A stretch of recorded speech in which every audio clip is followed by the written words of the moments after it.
ولهذا أجمع العلماء على أن اللفظ القري المذكور في كتاب الله تعالى محمول إما على الحيض كما هو مذهبنا أو على الطهر. دا تفریده په مخکې مسله دا وه چې مشترک چونکې ډېرو معنو پر وځي او مختلفې معنی د یوې کلي افراد نه مختلف شیان لکه جاریه هغه جاریه نه میز پر وځه ده سفینه پر وځه ده نو دا خو مختلف افراد دي د یوې کلي افراد خو نه دي نو چونکې مشترک لفظي مختلفو معنو پر وځي دا معنی مختلفی دی یوې کلي افراد نه نو دا جایز نه ده چې مشترک کې ته ټولې معنی واخلې په اطلاق واحده کې یعنی یو ځل یې ووایي مشترک عین او بیا ټولې معنی ونه واخلې په یوه آن کې په یوه اطلاق کې ولې دا جایز نه ده ځکه دا خو مخکې تېره شوه چې دا خو ذهن توجه په یوه آن کې راځي ډېرو امورو ته مختلف شیانو ته او دا جایز نه ده ایو اشتراک معنوي ده ټیک ده ځکه مشترک معنوي خو یوه معنی په افراد ډېرې نو ته به یوه توجه کوې لکه مسلمون یوه معنی ده خو افراد ډېرې تاسو مونږ افراد نو خو یوه توجه به کوې یوې معنی ته دا معنی به په ډېرو افرادو صادق کوي دا جایز ده په اشتراک لفظي کې دا جایز نه ده چې یو مشترک لفظي او مختلفو معنو پر وځي ته بیا داسې وکړې چې په اطلاق واحده کې ټولې معنی واخلې ځکه دا ذهن توجه ده امور مختلفو ده ډېرو امورو ته دا ذهن توجه په یوه آن کې نشي کولی ډېرو ته دې وجې نه مشترک کې چې ترجیح نه وي نو دا ساکت العمل ده توقف د حکم انتظار به کوې اوس چې ترجیح قایم شي د بعضو معنو په بعضو بیا صحیح ده ځکه بیا خو بعضې افراد مرادي یعنی بعضې معنی به مرادي د بعضو معنو اراده خو ټیک ده ترجیح یا په خبر واحد سره یا په قیاس سره یا په معنی النص سره چې ترجیح قایم شي بیا ټیک ده بیا چونکې بعضې افراد مراد دي نو بیا اراده ټیک ده دې تفریح متعلق دې باندې تفریح کوي ولهذا اجمع العلماء على ان اللفظ القري المذكور دې وجه علماء اجماع کړی ده دا یا په واو سره ده یا بدون الواو ده لهذا اجمع العلماء دا به تفریح شي ولهذا اجمع العلماء التفسیر خدا عطف ته نتیجې ده په دلیل دا عطف النتیجه علی الدلیل ده اگر که نتیجه په دلیل نه عطف کېږي خدا عطف النتیجه علی الدلیل ده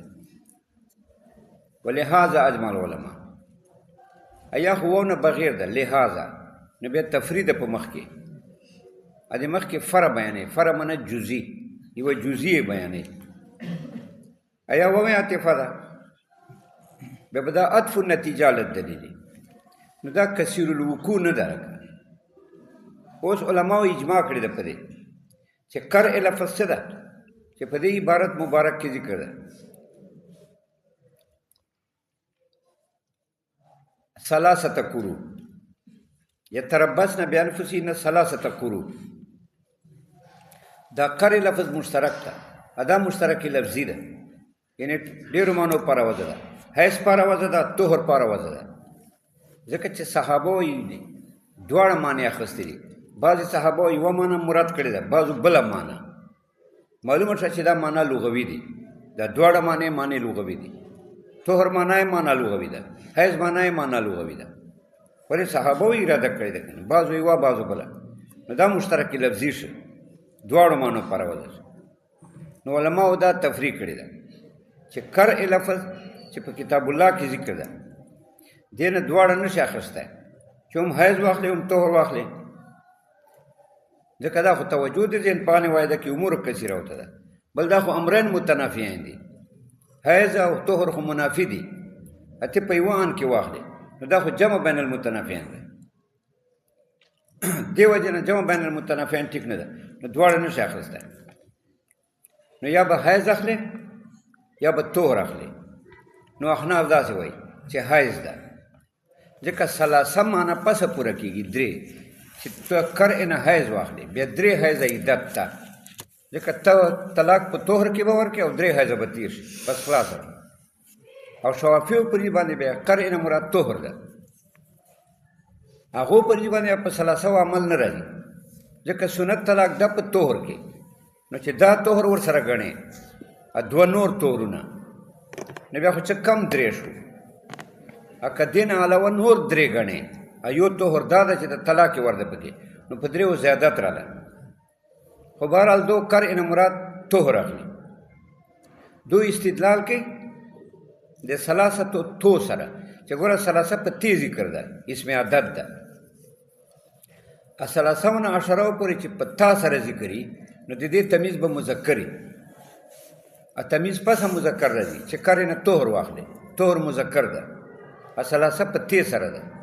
ثلاثه نه تر عشره پورې په تا سره دې تمیز مذکر راځي او مذکر طهر ده. دو دا دلیل وایي.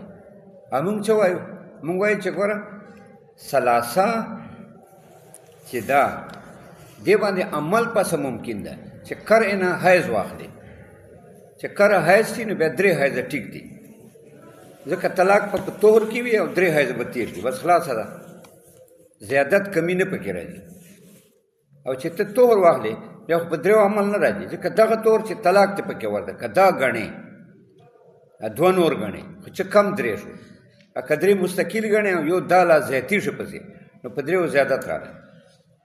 که تاسو دا وایو چې ثلاثه اسم عدد ده او دا په تی سره چې وي یوې تمیز مذکري، او مذکر خو پسه کېږي چې کرع نه طهر واخلې، چې حیض واخلې بیا خو مذکر نه ده، دا خو مؤنث سماعي ده. جواب دا ده چې تمیز په اعتبار د لفظ د کرع سره ده، لفظ د کرع خو مذکر ده، تمیز په اعتبار د معنا د کرع سره نه ده، تمیز په اعتبار د لفظ د کرع سره ده، نو لفظ د کرع خو مذکر ده، نو ثلاثه د په تی سره یا تمیز کرع راله. اگر که کرع نه زه حیض اخلم خو تمیز صحیح ده په اعتبار د لفظ د کرع سره، ځکه تمیز خو کرع ده، حیض خو نه ده واقع. دا شوه. نو علماو اجماع کړې ده على ان لفظ الکرع المذکور فی کتاب الله، دا کرع چې ذکر ده په قرآن عظیم الشان کې محمول اما علی الحیض، دا یا په حیض محمول ده کما و مذهبونه، لکه دا مونږ مذهب ده، او علی کما و مذهبونه او علی الطهر، یا په طهر باندې محمول ده کما و مذهب الشافعي، لکه دا مذهب د امام شافعي صاحب ده. دا خلاصه شو.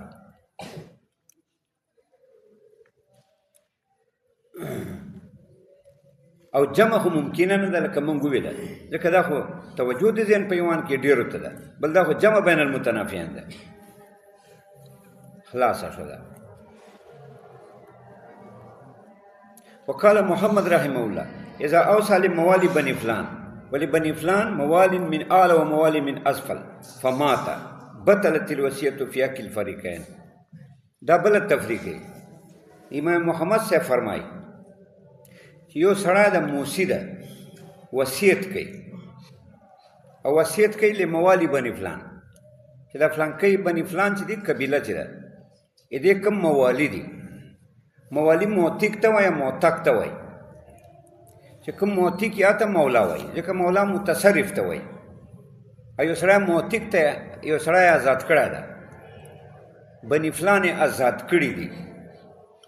نو دې ته مولا وایي دې موتیک ته، ځکه دی متصرف ته که نه. موتک چې ده هغه مولا وایي، چې کوم موتک ته مولا ده. ولې مولا ده؟ ځکه دا هغه چې د مالک دا د په مال کې میراث کې حصه وړي، نو چې دی په دغه چې د موتک دا په مال د موتک کې حصه وړي، میراث کې حصه دی اخلي، نو چې دا حصه اخلي خو دی مولا شه که نه، ځکه دواړو ته مولا وایي. اوس یو سړی مري موسی ده وصیت کوي او دی مړېږي، نو ده وصیت وکړ. وصیت ګوره لا وصیت لوارث، ده وصیت وکړ، وارث پر وصیت نه، نو ده وصیت وکړ. چې مال وصیت یې وکړ چې ما دا 1000 درهم چې دي دا د موالیو د بني فلان ته ورکړي شي دا 1000 روپۍ. اوس موالی بني فلان دا خو موتق ته وایي او موتق ته وایي. اوس دې کې به کم یو داخلي څه به مرادي؟ نو امام محمد صاحب فرمایي بطلت الوصیت، وصیت باطل شو. ولې باطل شو؟ ځکه موالی اطلاق په موتق هم کېږي او په موتق کېږي. دغه بني فلان پر موتق هم شته موتق هم شته دواړه شته. د موالی لفظ دواړو کې مشترک ده، دواړو پر وضع ده. او ټولې معنی اخیستل عموم په مشترک کې جایز نه ده. عموم معنا چې ټولې معنی واخلي، ټولې معنی په مشترک کې اخیستل جایز نه دي. دا خو مو اوس ویله ځکه توجه د ذهن راځي په دې واحده کې امور کثیره وته. دې وجې امام احمد صاحب تفریدا وکړه چې بطلت الوصیت، وصیت باطل شو. پاک ته فریقانو کې ولې چې دا مشترک ده، عموم د مشترک جایز نه ده چې دواړه معنی واخلي. اکته واخلې بل نه اخلي دا ترجیح بلا مرجح ده. مرجح شته نه چې مرجح د کرینه قائمه کړي چې ما مراد موتق دی او موتق دی، دا شی نشته دی. کرینه د ترجیح نشته چې دلیل نه ده قائم کړی په یوې معنی باندې. نو کرینه د ترجیح شته نه. اشتراک عموم په مشترک کې جایز نه ده چې ته په یوان کې دواړه معنی واخلې. نو بطلت الوصیت لغو شو. ځکه مشترک من حیث الاشتراک چې واخلې چې ټولو معنو باندې محمولي، دې باندې عمل جایز نه ده. دې حکم خو توقف ده. ټولې معنی به څنګه اخلي؟ دا خو مختلفې معنی دي. نو په یوان کې مختلفو معنو ته توجه دا جایز نه ده. ځکه ویله اذا اوصل موالي بني فلان چې وصیت وکړي موتقینو د بني فلان پاره ولی بني فلان موالین من اعلی، بني فلان پاره فلان کی زمونو پاره مولاګانی من اعلی طرف نه یعنی موتق او موالین اده پاره مولاګانی من اسفل کتا یعنی موتق. فما تدا سړی مړ شو دا موسی بطلت الوصیت، وصیت باطل ده فی حق الفریقین، پاک ته دواړو فریقین دواړو کې وصیت باطل ده. لاستحالة الجمع بینهما، ځکه جمع دواړو کې محاله ده. بیا و عدم رجحان دلیل ترجیح شته نه چې ته یوه معنی واخلې په تاویل سره چې ترجیح موجوده وي، بیا خو په تاویل پکې راغی، اول راغلی رجوع راغله، بیا خو به یوه معنی واخلې چې تاویل موجود وي، خو تاویل نشته که نه، دلیل نشته د تاویل چې ته بعضې معنی واخلې. نو ترجیح بلا مرجح راځي. نو دا ټیک نه ده. لهذا حکم یې دا شه چې سقط العمل بطلت الوصیت، وصیت باطل شو. حاجی وقال ابو حنیفه اذا قال لزوجتي انت علی مثل امي لا يكون مظاهرا. زهار دې ته وایي چې اوس را د خپلې ښځې تشبیه ورکړي محرمات او ابدیو سره، مور سره، خور سره، ترور سره تشبیه ورکړي، یعنی یوې عضوې سره تشبیه ورکړي. لکه اسرائیل داسې وایي خپلې ښځې ته چې انت علیه که زهر امي، دا طلاق باین ده. دا زهار دا دته اوس نه ده حلاله، یا به کفاره ادا کوي پس به دته حلالېږي. نو داسې وویله خپلې زوجې ته داسې وویله چې انت علیه مثل امي، زهر امي نه وویله، دا یې وویله چې انت علیه مثل امي. دا وایي امام صاحب چې دا لفظ مشترک ده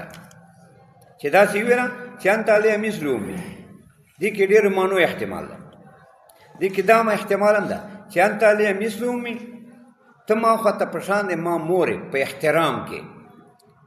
لکه ما مور ما ته محترمه ده، داسې ته ما ته محترمه یې. دا معنی احتمال هم شته چې کرامت او عزت احترام ده. دې کې معنی دا هم شته چې دې کې زهار احتمال هم شته، دې کې د طلاق احتمال هم شته. ځکه انت علیه مثل امي، ته ما خواته ته ما باندې داسې لکه مور دې ما په حرمت کې، لکه مور په ما حرامه ده نو ته په ما حرامه یې. نو حرمت زهار ته شامل ده، زهار سره حرامېږي ښځه، طلاق ته شامل ده. نو درې معنو احتمال پکې راغلی، درې معنی یې شوې. انت علیه مثل امي مشترک شه ده، بعضو لره په بعضو ترجیح نشته. مشترک چې په معنو کې محمولي، په خپلو معنو کې ټولې معنو کې دی محمولي. محمول ونه یعنې دی په ټولو کې مرادي، نو سکت العمل وي، بیا عمل په دې باندې ساکت ده. که چېرته تاویل موجود شي بعضو معنو په بعضو، تاویل دلته څه ده؟ نیت ده. نیت یې د تاویل ده. که د نیت دا کړی خپلې ښځې ته چې د انت علیه مثل امي، چې ته ما باندې داسې لکه ما مور په احترام کې، بس بیا ټیک ده، بیا خو روغه کیسه ده، بیا خو آرامه نه ده. که دا نیت یې کړی چې ته ما باندې مثل امي په حرمت کې، بس بیا خو آرامه شوه، یا به زهار ګرځي یا به طلاق ګرځي. نو نیت مرجح ده. دې سره د کې اول راځي. اول منه رجوع بعضو معنو ته، دا په نیت کې دی شي. نیت مؤول ده، تاویل ده، یعنی دلیل دی اول ده. اول منه رجوع، دا دلیل دی اول ده چې دا به راجع کېږي بعضې معنی ته. ځکه یې ویله امام صاحب فرمایي اذا قال لزوجتي، چې اوسره زوجې ته وایي چې انت علیه مثل امي لا یکون مظاهرا، په دې باندې دا زهار والا نه جوړېږي، ځکه دا مشترک لفظ ویلی ده. لأن لفظ مشترکون، دا لفظ دی مثل امي، دا مشترک ده بین الکرامت والحرمت. کرامت او حرمت کې، حرمت بیا کله په زهار او کله په طلاق وي. فلا يترجح جهة الحرمت، نه به راجح ګرځي جهت حرمت الا بنیت، په نیت سره. نیت سره به د کې تاویل پیدا کېږي. والا هذا قلنا لا يجب النظير في جزاء الصيد لقوله تعالى فجزاء مثل ما قتل من النعم. داسې ده آیت څنګه ده حفیظ صاحب چوک فجزاء څرنګه حاجی فجزاء مثل ما قتل من النعم. حاصل دا ده چې حالت احرام کې ښکار جایز نه ده، دا ممنوع حرام ده. اوس یو سره محرم ده، ده په حالت احرام کې ښکار وکړ، قتل یې کړ شاید، نو دا خو مرتکب شو د خلاف احرام. ممنوعاتو د احرام ارتکاب یې وکړ، یعنې ځان سره یې واخست. ارتکاب منه اخیستل، د ارتکاب وکړ د محرماتو د احرام، ولې ښکار یې وکړ، شاید قتل کړ. اوس دې حکم څه ده؟ حکم قرآن پاک ذکر کړ فجزاء مثل ما قتل من النعم. دې جزا مثل د هغه ده چې د کوم ښکار قتل کړی. دا مسله شو. اوس ګوره یو تماسل ده، یو تجانس ده. کله دوه شیان داسې وي چې په جنس کې شریکي، بیا دې ته وایي متجانسان. کله دوه شیان داسې وي چې په نوع کې شریکي، بیا دې ته وایي متماثلان. نو الله سبحانه دا څه فرمایل فجزاء مثل ما قتل من النعم. جزا یې مثل ده، داسې شی به ده جزا کفاره ادا کوي چې دا د هغې مثل وي. نو دلته یې مثل ویلی دي. مثل خو شرکت نوعي ته وایي، دې ته مثل وایي. دې ته مثل وایي چې په وصف کې شریکي، دې باندې اطلاق دی مثل کې. اوس د مثل ویله رب سبحانه مثل ویله چې د باندې جزا د مثل ده. اوس احناف فرمایي چې دا مثل نه ده، دا مشترک لفظي ده. سوری کې استعمالیږي یا مثل معنوي کې استعمالیږي. مثل سوری دې ته وایي چې یو شاید بل مثلي یعنی بل غوندي. څنګه بل غوندي؟ یعنی بل غوندي جسمن و جثتن، جسم و جثه کې، جسم کې بدن کې دا بل غوندي، دې ته مثل سوري وایي. لہذا که یو سړي نرکخه ښکار کړه دې مثل سوري بیزه ده او که یو سړي د نرکخې بچای ښکار کړ د دې مثل سوري د بیزې بچای ده دا مثل د صورتن یعنی چې په جسم په جسامت کې دا سره برابر دي جسم او جسامت کې چې برابري دا مثل سوري ده ایو مثل معنوي ده مثل معنوي دا ده چې په جسم او جسامت کې نه برابر ها په معنا کې دا هغه مثلي یعنی دا د هغه قیمت جوړیږي قیمت ته مثل معنوي وایي ځکه دا قیمت هم شی غوندې ده په معنا کې ځکه مقصد اشیاو نه خو ثمنیت یې کنه نو دا قیمت کې هم ثمنیت ده مثال نرکخه ده بیزه ده یا نور ښکار ول څیزونه دي دو کې ثمنیت پروت ده کنه مال ده نو چې مال ده نو مثل معنوي قیمت ده ولې دو کې ثمنیت ده قیمت کې ثمنیت ده مال کې ثمنیت ده نو دا مثل معنوي شو او صورتن خو مثل نه ده اوس امام صاحب داسې فرمایي احناف داسې فرمایي چې د ښکار وکړو نو فقط مثل معنوي واجب ده قیمت په دی ادا کوي داسې نه کېږي چې مثل سوري هم ورکوي او مثل معنوي هم ورکوي بعضې موقعو کې مثل سوري ادا کوي لکه نرکخه ښکار کړي بیا بیزه ادا کوي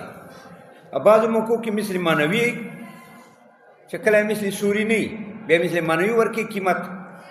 لکه چنچن دې ښکار کړه نو چنچن یې مثل معنوي خو مثل سوري خو نشته تا سره ټیک ته بار شته خو هغه تا قدرت کې نه دي چې چنچنې مقابلې کې ته چنچن ونیسې دا خو تا قدرت کې نه ده مثل سوري لہذا قیمت په ادا کړه قیمت فیصله به څوک کوي دلته کوم ځای چې تا ښکار کړی دی د دې خلک یا دې سره نږدې خلک هغه به قیمت فیصله کوي چې ذوا عدلي عادل خلک هغه به د قیمت فیصله کوي ته به مثل معنوي ادا کړه قیمت په ادا کړه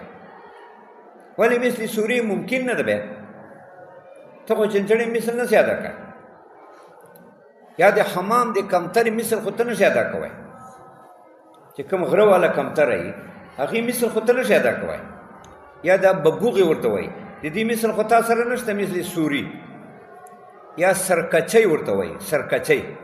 دا بار چې په دې ونو کې ناست دی کوکو کوي د دې مثل سوري خو تا سره نشته نو دا مثل معنوي ادا کړه یعنی قیمت په ادا کړه قیمت فاصله به ذوا عدل خلق کوي چې دلته ښکار ځای کې وي یا دې سره نږدې وي نو اوس احناف داسې وایي چې فقط مثل معنوي واجب ده مثل سوري نشته ولې که مثل سوري هم واخلې ته او ته دا ووایې چې په نرکخې کې به دی مثل سوري ادا کوي بیزه او په حمام کې چنچنې کې دې کې به قیمت ادا کوي نو تا دې مثل دواړه معنی مراد کړي مثل سوري دې هم واخست او مثل معنوي دې واخست او مثل په دواړو کې مشترک لفظي و دواړو پاره وضع نو لازم سه عموم دې مشترک و تالي باطل دا خو ته عموم دې مشترک وکړو او عموم دې مشترک باطل لہذا دلته مثل سوري نشي مراد کېدای ځکه مثل دواړو کې حقیقت ده سوري ته وایي چې په جسامت جوسه کې ورسره برابر معنوي ته وایي چې قیمت ته لہذا دلته دواړه کته مراد کړه لکه شوافی دواړه مراد کوي هغه داسې وایي چې په دې بعضو شیانو کې مثل سوري واجب ده لکه نرکخې کې بیزه واجبه ده او په بعضو شیانو کې بیا قیمت واجب ده لکه حمام عصفور چنچن دې کې قیمت واجب ده نو دا خو تا عموم دې مشترک وکړه مثل دواړو کې وضع تا دواړه مراد کړه نو لازم سه عموم دې مشترک یعنی اراده دې دواړو معنو دې وکړه او عموم دې مشترک ټیک نه ده ځکه توجه د ذهن پیوان کې ډېر امور ته صحیح نه ده نو احناف داسې وایي چې دا نه ده ټیک لکه شوافی چې وایي بلکې دا خو وایي چې مثل معنوي خو یقینا مراد ده په دې مثل معنوي باندې خو اتفاق ده لکه عصفور چنچن چا وویشته حمام یې وویشته نو مثل معنوي به ورکوي دې ځای کې بل اتفاق احناف یا شوافی وایي چې دې کې خو به مثل معنوي ورکوي دا خو اتفاقي مسله ده. ښه چې دې کې مثل معنوي ورکوي نو احناف وایي چې په دې بل کې به مثل معنوي ورکوي، ولې که بل کې مثل سوري شي په نرکخې کې وغیره بیا خو لازم شي عموم د مشترک.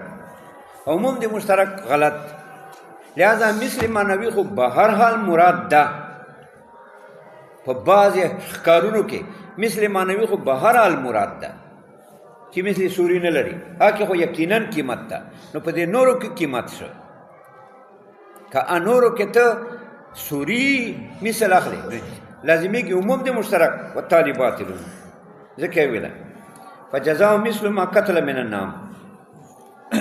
بدله مثل د هغه ده قتل من النعم چې د قتل کړی ښکار نه.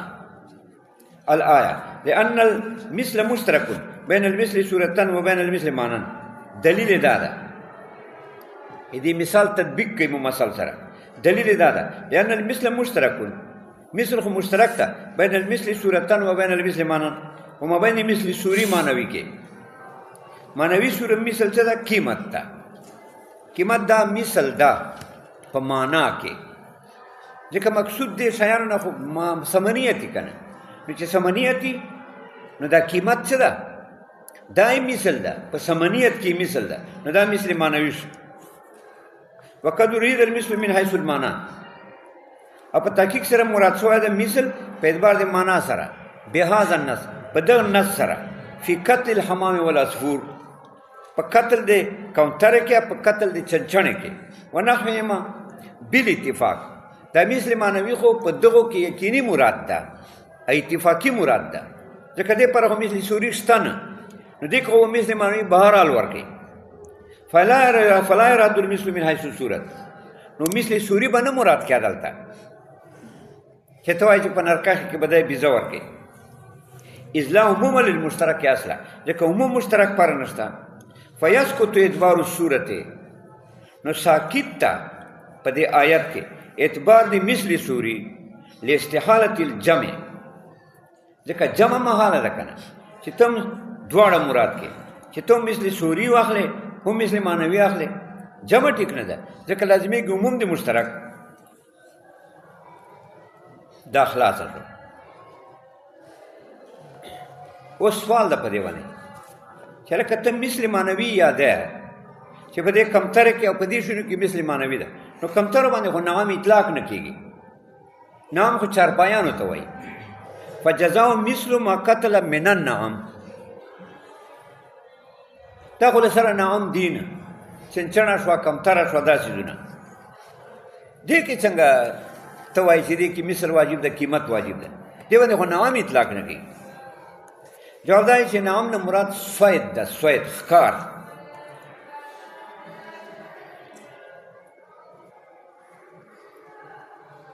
نو نعم چونکې صید باندې ده دلته محرم باندې ښکار ناروا ده، الصید اطلاق خو کېږي په چنچڼو باندې او دارنګې په کمترو باندې. ثم اذا ترجح بعض وجوه المشترک بغالب الرأي يصير مؤولا، وحكم المؤول وجوب العمل به مع احتمال الخطا. اوس مؤول ته بیانې دا خو مشترک و. مؤول باره کې دا وایي چې که ته بعضې اقسام د مشترک هغې ته ترجیح ورکې، ترجیح ورکې په غالب الرأي، په غالب ځوان. غالب ځوان څه شی ده؟ غالب ځوان دا ده چې په قیاس سره ترجیح ورکې، یا په خبر واحد سره ترجیح ورکې، یا په مان النص سره ترجیح ورکې، او ته تعین د مشترکو کې په بعضې افرادو کې بیا دې ته مؤول وایي. نو مؤول اصل کې قسم د مشترک ده، ځکه خو عین مشترک ده، ډېرو معنو پروازه ده، خو تا تعین د بعضو پکې وکړه. نو که ته مشترک ته ترجیح ورکې په غالب رای سره یصیر مؤولا، بیا دی مؤول شو. مؤول اول نه ده، اول رجوع ته وایي، او دلته دی راجع شو بعضې افرادو ته، ځکه ورته مؤول وایي. اوس دې کې تاویل راغلی په مشترک کې، او په بعضې افرادو کې دی متعین شو. اوس خو عمل په ممکن ده، ځکه اوس خو بعضې افراد مراد شو. بعضې افرادو باندې خو عمل ممکن ده، هغه په ټولو افرادو عمل ممکن نه ده، په بعضې افرادو خو عمل کېدای شي. اوس چونکې دا مؤول شو نو دا معمول بیا ګرځي. اوس د مؤول حکم څه ده؟ وجوب العمل ده، دا به واجب العملي. خو ما احتمال الخطا سره د احتمال د خطا نه خطا احتمال هم شته. کېدای شي دغه بعضې افرادو تعیین چې تا کړی ده دا خو تا په خبر واحد کړی ده یا تا په قیاس کړی ده. خبر واحد قیاس خو ځوني دي، ځوني کې خو احتمال د غلطیا شته. نو احتمال د غلطیا شته پکې، خو ته به عمل پکې که تا ته غلطیا معلومه شوه بیا به عمل ترک کړی. و مثالو فی الحکمیات، این مول مثال در کې په احکامو کې، حکمیات من احکام معقولنا. و مثال فی الحکمیات معقولنا اذا اطلق الثمن فی البیع کان علی غالب نقد البلد وذلك بطریق التاویل. اوس ګوره یو سړی سامان ذکر کړي چې دا غوا زه تا باندې خرڅوم په 1000 سامان باندې په 1000 روپۍ، او دا بلد چې کوم وي دې کې مختلفې سمنیات چلیږي. مثلا بخارا والی چلیږي، افغانستان والی چلیږي، پاکستان والی چلیږي، دا ټولې روپۍ په دې کې چلیږي. خو دومره ده چې د روپیو سمنیت کې فرق نشته، ټولې علی سوا دي، قیمت یې یو ده. که 10 روپۍ پاکستان والی، که د افغانستان والی، که د بخارا والی، ټولو قیمت یو ده. نو قیمت چې یو وي سمنیت کې فرق نه. نو چونکې دا خو سمن ویلی دي، سمن لفظ مشترک ده، د ټولو معنو کې دا استعمال ده. او مشترک په هند اشتراک کې په دې باندې عمل ممکن نه ده چې تاویل دی نه پکې کړه، نو تاویل به پکې کیا پس به عمل پکې. که تاویل نه پکې بطل البیع، بیا بیع باطله ده. ځکه سمن مطلق دي کنه، بخارا ولته وای، پاکستان ولته وای، هندوستان ولته وای، تعیین شته نه. اشتراک مشترک چې په اشتراک باندې پاتې او په ټولو معنو کې استعمالي، بیا عمل نه ده ممکن، بیا ممکن نه ده عمل. لہذا که مشترک په اشتراک پاته کیا بطل البیع، بیا بیع باطله ده. که تاویل یې وکړې بیا ټیک ده. تاویل یې څنګه اوس کیا؟ دا دواړه دا ذکر شو چې زه تا باندې دا غوا خرڅوم په 10 روپۍ، نو دا به معمولي په غالب نقد البلد، جا غالب نقد بلد دا تاویل ده. دا ترجیح ورکوي چې په دغه بلد کې غالب کمې نقدېږي، ټیک ته قیمت یې ټوله یو ده، خو غالب چې نقدېږي، غالب چې استعمالیږي یا نقد کېږي، او مشتری بایع ته ورکوي. نقد دا معنی چې مشتری بایع ته ورکوي، د دې نقد کېږي. چې کومې غالبې چلیږي هم دا به مرادي، ځکه دا غالب نقد البلد دا اول او تاویل ده، دا دلیل دی ترجیح ده. لہذا دا به مرادي تینا. نو چې دا تینا مراد شو غالب نقد البلد، چې غالبې کومې چلیږي، پاکستانی چلیږي که انډیا والی چلیږي که بخارا والی چلیږي، نو چې کومې غالبې چلیږي دا تاویل شو، دا مرجح شو، نو دا به مرادي. اوس عمل په دې باندې ممکن ده. و مثال دی مول فی الحکمیات په احکامو کې ما هغه د کل نه چې مونږ وایو اذا اطلق الثمن فی البیع، چې ثمن مطلق ذکر شي په بیع کې، کان علی غالب نقد البلد، دا غالب نقد البلد دا تاویل ده، دا دلیل دی تاویل ده، اول ده رجوع ده پکې، وجه دی ترجیح غلبه ده، چې کومې غالب نقدېږي په بلد کې دا به مرادي. وذلک بطریق التاویل، دا غالب نقد البلد باندې حملول دا په طریقې د تاویل سره دي، دا په طریقې د تفسیر سره نه دي چې قطع فایده کوي، دا په طریقې د تاویل سره دي، یعنی دا په طریقې د اول سره دي، دا په طریقې د رجوع د مشترک سره دي. بعضې افرادو ته په دلیل ظني، چې دلیل ظني چې ده غالب نقد البلد، ولو كانت النقود مختلفة فسد البيع. اکه نقودو کې اختلافي بیا څنګه اختلافي؟ پاکستانی کمزوري وي، افغانۍ زیاتې وي، انډیا والی زیاتې، مثلا خپل منځ کې فرق وي، بخارا والی بیا نورې زیاتې، او دا ټولې دلته چلیږي ټولې چلیږي. اوس نقود خو مختلف دي. تعین شته نه چې تعین یې وشي، ولې نقودو کې اختلاف ده، نو تعین یې نشته. نو چې تعین یې نشته نو فسد البیان، ځکه دو ثمنیت کې فرق ده. بیا بعضو ثمنیت زیات ده، بعضو ثمنیت کم ده. نو کم زیات، نو چې کمه زیات شو اوس یې تعین نشته چې کومې مراد دي.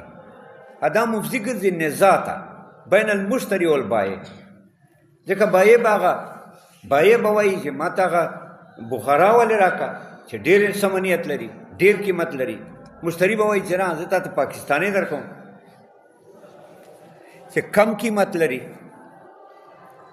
نو دا مفضي الی النزاع ګرځي. نو چې مفضي الی النزاع ګرځي دې له وجې فسد البیع، بیع فاسده ده. ولو كانت النقود مختلفة، اکه نقود مختلفي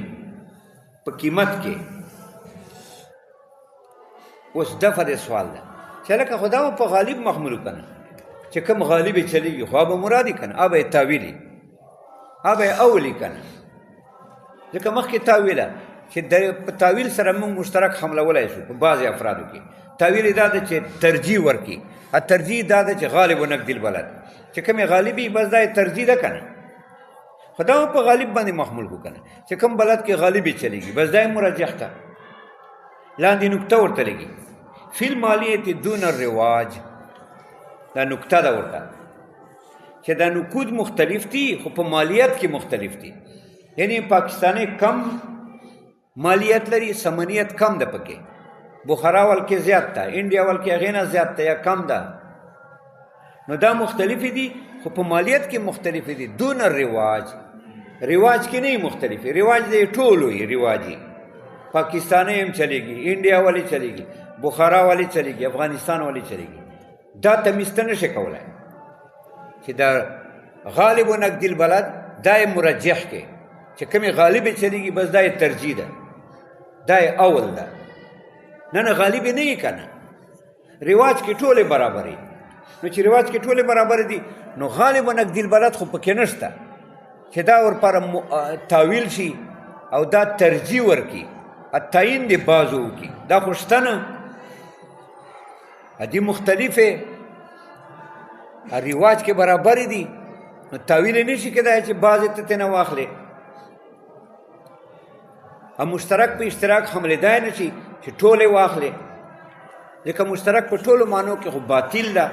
ټولې خو اخیستی نه شي. دې وجې فسد البیع، بیع فاسده ده، ځکه دا مفضي الی النزاع ګرځي. ځکه بایع به زیات ثمنیت والے واړي، مشتری به کم ورکوي. ولو كانت النقود مختلفة، اکه نقود مختلفه فسد البیع. لما ذکرنا، لوجه د هغه نه چې مونږ ذکر کړ. مونږ څه ذکر کړ؟ چې مشترک حکم توقف ده، چې ترجیح نه وي بیا یې حکم توقف ده، بیا به توقف کې عمل په کولی نه شي. وحمل الاقراء على الحیض وحمل النکاح فی الآیة على الوطء وحمل الکنایات حال مذاکرة الطلاق على الطلاق من هذا القبیل. دا اوس بله مسله کې دی وایي یتربصن بانفسهن ثلاثة قروء. دلته کرې نه مونږ حیض اخلو، دا کرې نه حیض چې مونږ اخلو من هذا القبیل، دا دې قبیلې نه ده چې دا مشترک له وجې د ترجیح د رایې نه دی مؤول ګرځېدلی ده. ځکه مونږ قرع باندې عمل کوو، حیض ترې نه اخلو. حاصل دا ده چې کره خو لفظ مشترک و، حیض پاره وضع وه، طهر پاره وضع وه، ځکه صحابه دواړه معنی اخلي، یوه اخلي یا بله اخلي. نو معلومه شوه چې لفظ د کرې مشترک ده، دواړو پاره وضع ده. ښه چې دواړو پاره وضع ده، اوس مونږ حیض معنی اخلو، شوافي طهر معنی اخلي. دا من هذا القبیل، دا حیض معنی چې مونږ اخلو دا دې قبیلې نه ده. یعنې دا مشترک په بعضې معنی حملوو، مؤول یې ګرځوو. دلیل د تاویل څه ده؟ تاویل خو په دلیل سره کوي. دا چې مؤول ګرځي بعضې افراد ترې نه کوي، دلیل یې څه ده؟ دلیل یې دا ده چې مونږ مخکې ویلی چې ثلاثه قروء باندې پس عمل راځي چې کرې نه حیض واخلې. بیا په 3 کرو باندې عمل راځي ځکه طلاق خو به تور کې ورکوي باقي 3 حیضه به پوره کړي که تور واخلې بیا خو په 3 تور باندې عمل نه راځي ځکه تا خو طلاق تور کې ورده اوس دا حساب بیا نو چې کم 3 که دې نه علاوه 3 حساب بیا نو زیات کېږي په 3 دا تاویل ده د دې خبرې چې کرې نه مراد دا مشترک لفظ نه مراد دلته یوه معنا ده چې حیض ده تور معنا یې نه ده شوافی څه وایي چې تور معنا یې ده دوم په اول عمل کوي یعنی ترجیح ورکوي تاویل کوي بعضې افراد اخلي ځکه هغو دغه وایي وجه وایي چې لکه ثلاثه راغلی ده که نه په تا سره ثلاثه په تا دې تمیز مذکر راځي او مذکر پسه ده چې کرې نه تور واخلي مذکر ده حیض خو مؤنث ده داسې وایي اوس په دې سوال دا ده چې نه دا خو من قبیل تاویل نه ده دا کرې نه مونږ چې تور اخلو حیض اخلو دا خو من قبیل تاویل نه ده ولې من قبیل تاویل نه ده وایي ځکه نه ده چې حدیث کې راځي که نه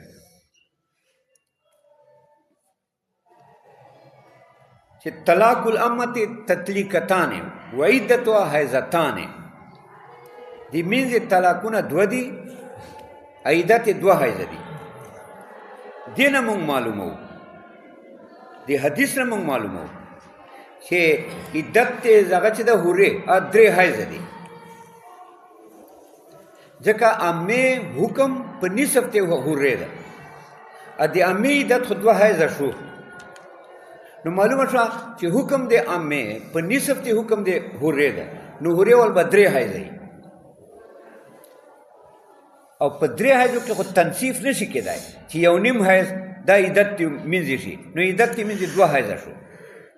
د هورې ول 3 حیضه شو ځکه عامه په نصف ته حکم د هورې ده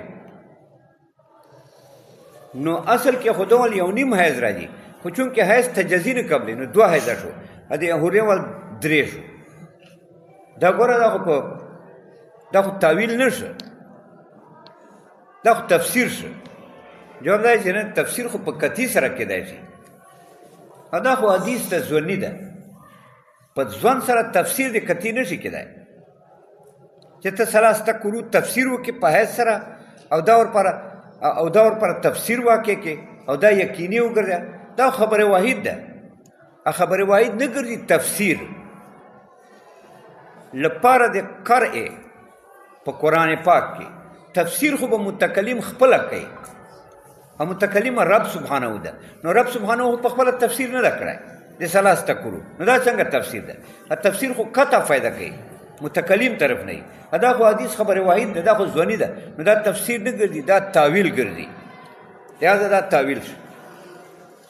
خلاص شو ها جی ورپسې آیت کې نکاح ذکر ده نکاح ذکر ده په آیت کې حتی تنکح زوجا غیره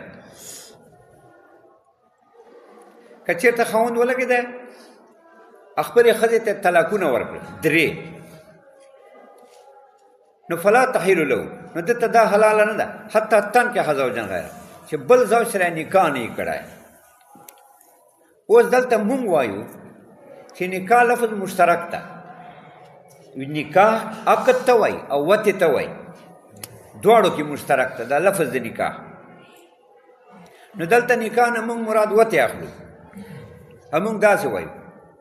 چې خاوند طلاقونه ورکړه لا تحل له دا دته نه ده حلاله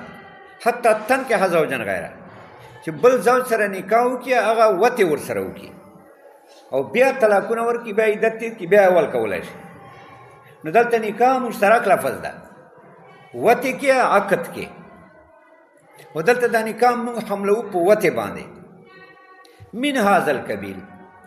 دام کبیره دی مشترک نه ده یعنی دا نکاح لفظ مشترک ده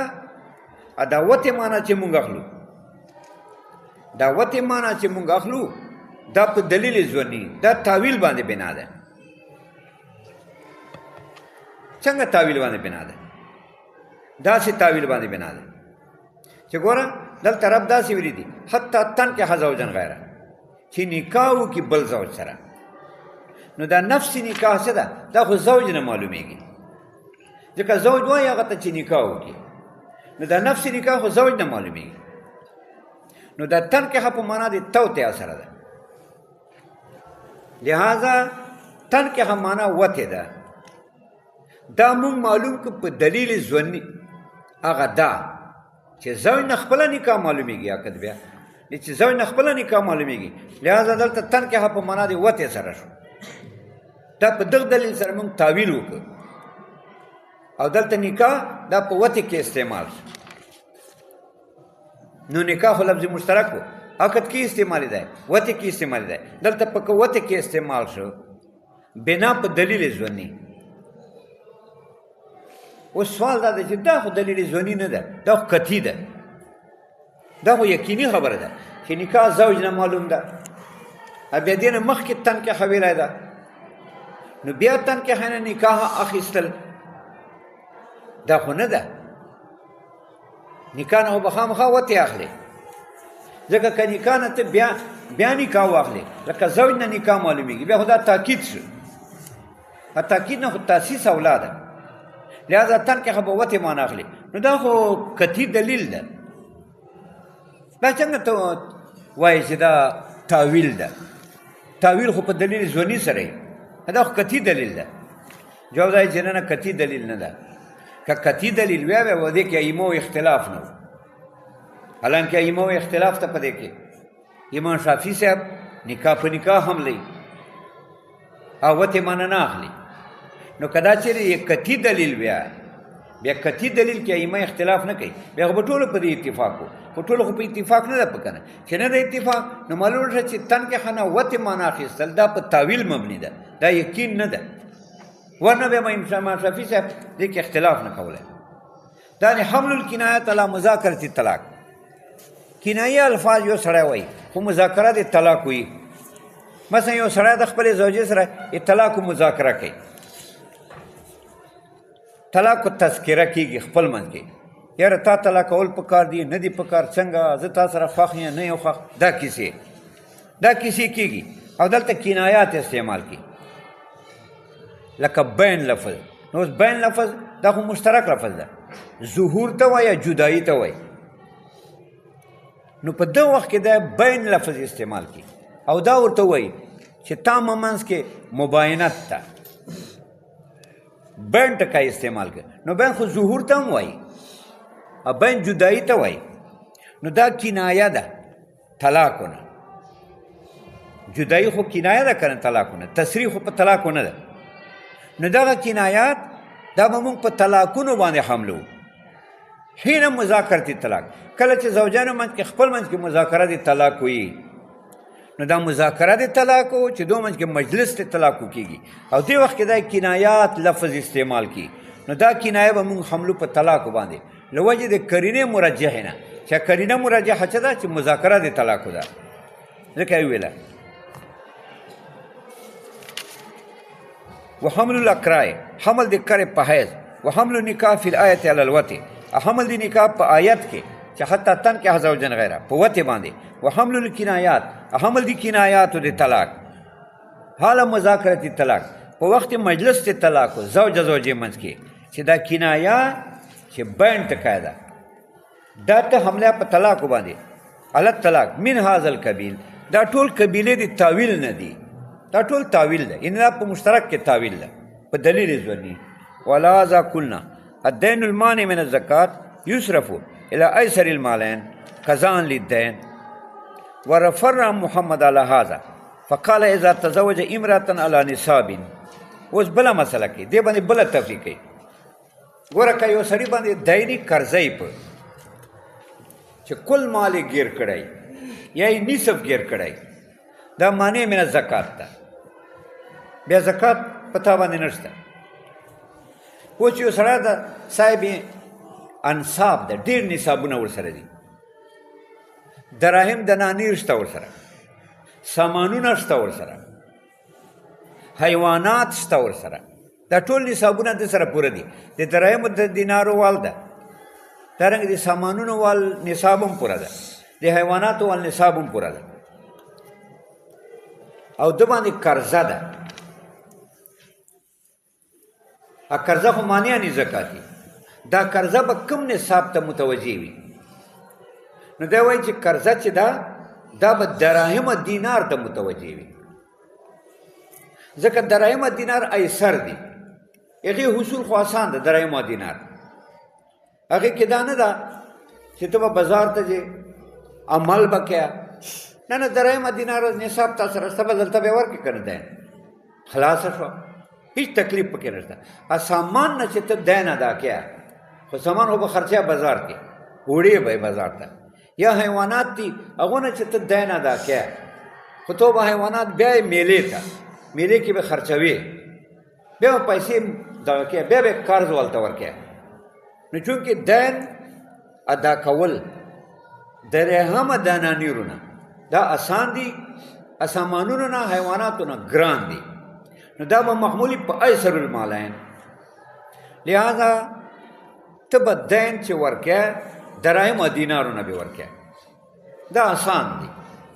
دا آسانوالی تاویل ده دا اول ده ګران نه به نه ورکوې چې آسان نه دې ورکه دراهم دنانیرو نه دې زکات هغه ورکه قرضه دې ورکړه لہذا اوس هغه خو هغه دراهم دینارو باره کې تا باندې زکات نه ده واجب اگر که دا تا سره پرتی حولان حول پورې دې باندې تا باندې زکات نه ده واجب ولې دې نه خو تا قرضه ادا کړې ده چې قرضه ده په قرضه ادا کیا یا دې ادا کړه یا یې ادا کیا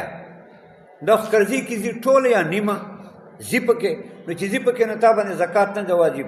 یې دراهم دینار حیواناتو کې واجب ده ځکه نصاب پوره ده سامانونو کې واجب ده ځکه نصاب پوره ده خو درهم دینار کې تا باندې زکات نه ده واجب له وجې د دې نه چې دا مشغول بالدین ده اگر که تا دین اوس نه ادا کړی دا شو ولهذا قلنا بنا په دې په کوم چې مشترک په حمله په بعضو مانو بالتاویل له وجې د دلیل ظني نه بیا به عمل پکې کلنا موږ وایو الدین المانع من الزکات هغه قرضه چې مانع من الزکاتی یصرف الی ایسر المالین دا به منصرفی ګرځي به اول بکې الی ایسر المالین آسان مال تا دا دین مانع من الزکات دا به منصرفی الی ایسر المالین آسان مال تا اولن په طریقې د اول سره یعنی تاویل دا تقاضا کوي چې دا به آسان باندې محمولي ګران باندې به نه وي محمول نو چې آسان باندې محمولو نو ته به دراهم دنانیرو نه دا دین ادا کیا اوس تا یا نه که ادا پرتې وې تر سره دراهم دینار په تا باندې زکات نه ده واجب ځکه چې دا مشغول بالدین دی بیا دا ګورئ الدین المانع من الزکات یصرف الی ایسر المالین دا به ګرځي آسان مال ته قضاء للدین لپاره د پوره کولو د قرضې وفر محمد علی هذا امام محمد سے پدی تفریق کردہ فقال اذا تزوج امرأة على نصاب ولو نصاب من الغنم ونصاب من الدراهم يصرف الدين الى الدراهم حتى لو حال عليهم الحول تجب الزكاة عنده في نصاب الغنم ولا تجب في الدراهم دا امام محمد سے پدی دا تفریق کردہ یو سڑا دا نکاح وک خزه سره په نصاب باندې وک اذا تزوج امرأة على نصاب یو نصاب باندې دغه وکړه نکاح وکړه ښځې سره او دا یې ورته ویله چې دغه ده ما تا سره یعنې زه تا سره نکاح کوم او مهر مو نصاب ده نصاب مشترک مطلق ذکر کړ ده سره مختلف نصابونه وو غنم و بیزې ورسره وې یوه ادارنګې نصاب و د دراهم دینار ورسره و 200 دراهم ورسره وي نو دغه مهر څه ده دا دین چې په مهر کې دین ده دا به منصرف دراهم ته ولې ترجیح ده که نه دا ایسروالی چې ده دا یې ترجیح ده چې دا آسان ده دې نه مهر ادا کول ولې دراهم دنانیر تا سره شته دی بس آسان ده وروی کې غنم بیزو کې چې ته دا نصاب هغه ورکې مهر ورکې نو دا ګران ده ځکه ویله وفر محمد علی هذا فقال اذا تزوج امرأة یو سړی نکاح وکړي ښځې سره په نصاب باندې وله نصاب ده سره نصابي من الغنم بیزونه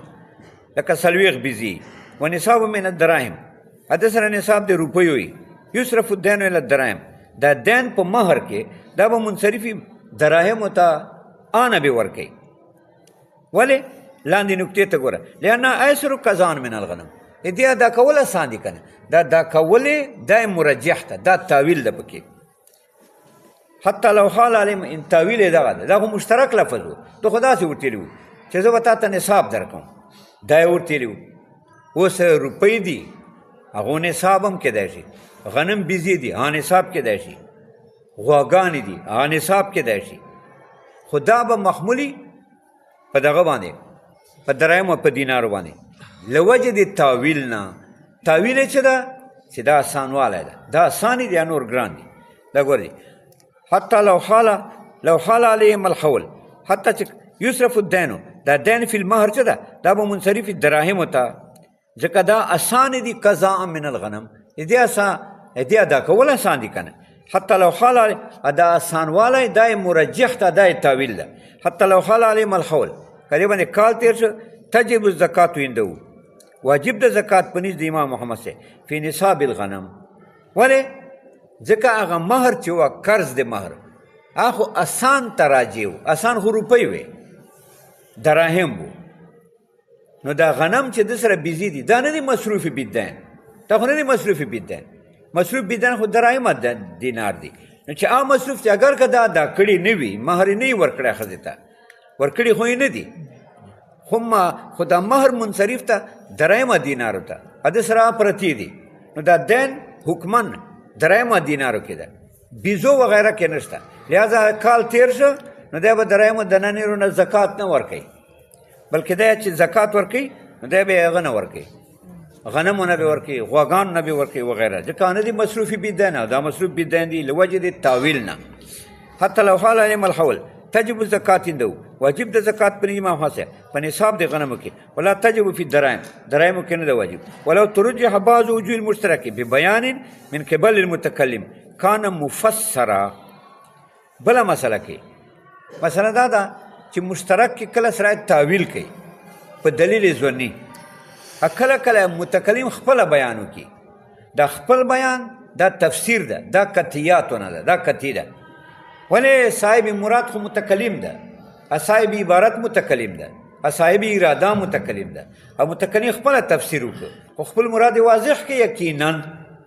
چې یقینا یې واضح کړه خپل مراد نو قطعي شه ځکه وایي ولو ترجح بعض الوجوه المشترک که ترجیح بعض اقسامو د مشترک ته ورکړي په بیان سره د کبرو د طرف د متکلم نه کان مفسره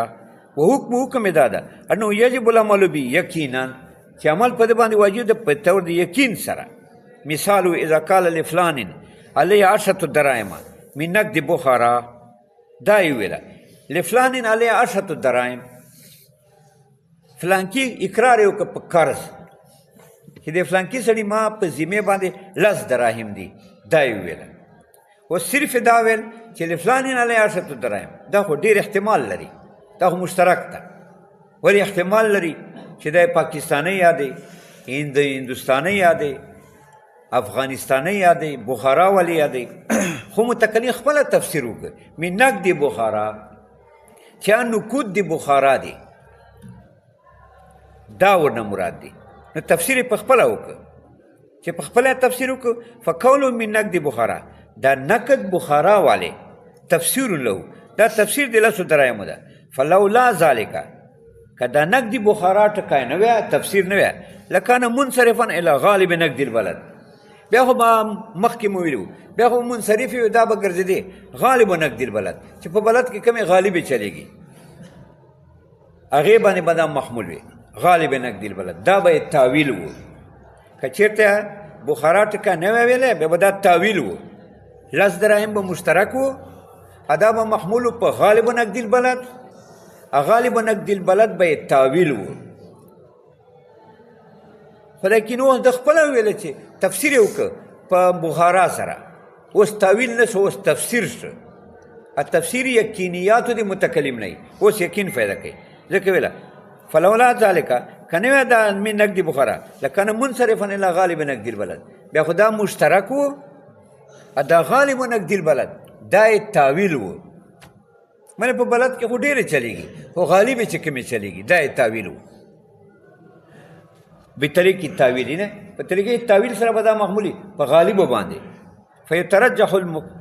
فیترجح المفسر اوس په ترجیح مفسر ته ورکړه فلا یجب نقد البلد نقد البلد به نه وي واجب بلکې یقینا د باندې به نقد بخارا واجبي فیترجح المفسر علی المؤول تفسیر ته به ترجیح ورکړه په مؤول باندې ځکه تفسیر یقیني ده متکلم طرف نه وي التاویل خو ظني ده یقین لره ترجیح په ظن فیترجح المفسر دا مفسر ته به ترجیح وي چې هغه دا ده چې من نقد بخارا فلا یجب نقد البلد نو نقد البلد به نه واجب بلکې بخارا ولې به واجبي فصل فی الحقیقت والمجاز اوس حقیقت او مجاز ته بیانوي